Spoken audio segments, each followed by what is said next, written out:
The interview is scheduled, the employer joins on time, the recruiter is online, credentials are verified, and the briefing is sent. The candidate confirmed their attendance twice. Then, nothing. 5 minutes pass, 10 minutes. The employer sits in front of a camera, waiting for a face that isn't coming.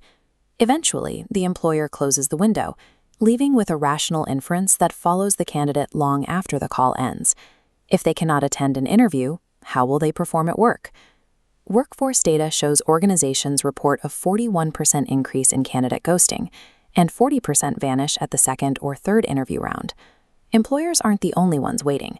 53% of job seekers experience ghosting themselves, creating a closed loop of silence. A single no-show causes significant friction and collateral damage, yet typing out the 4 words, "I am no longer interested," takes less time than walking to your front door.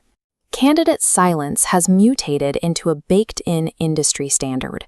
When a behavior becomes this routine, the hiring ecosystem begins to absorb a massive, unexamined cost.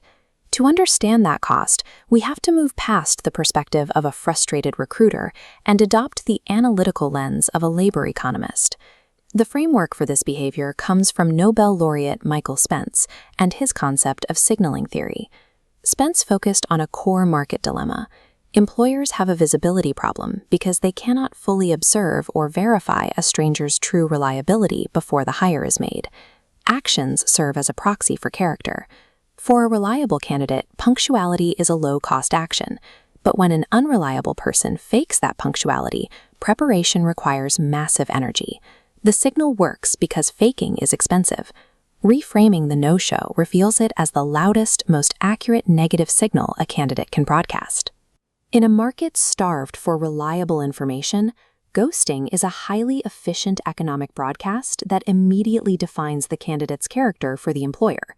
Recruitment mechanics are shaped by what economists call a repeated game environment, where long-term cycles outweigh individual events. Recruitment relies on a continuous trust loop between recruiters and employers. A no-show severs the candidate's link, shocking the system and fraying foundational trust. This damage creates an invisible reputation tax, applying a penalty to the recruiter's entire future referral pool. The very next candidate sourced from that recruiter enters their interview at a structural disadvantage, facing a skepticism they didn't earn. The ultimate tragedy of the silent candidate is the extraction of an invisible tax from the innocent job seekers who follow them. Rejecting a job offer, being nervous, or changing career plans are acceptable parts of the professional journey. A respectful no preserves the relationship, keeping the door open for future opportunities with that network. Testing internet connections, joining 10 minutes early, and communicating clearly are low-cost positive signals that make a stronger impression than a perfect resume. Employers prioritize a baseline pattern of reliability. They're hiring a pattern of behavior, and the interview is the first sample they receive. Skills earn the initial conversation, but communication dictates the legacy of that meeting. In the reputation economy, trust is the only asset that compounds.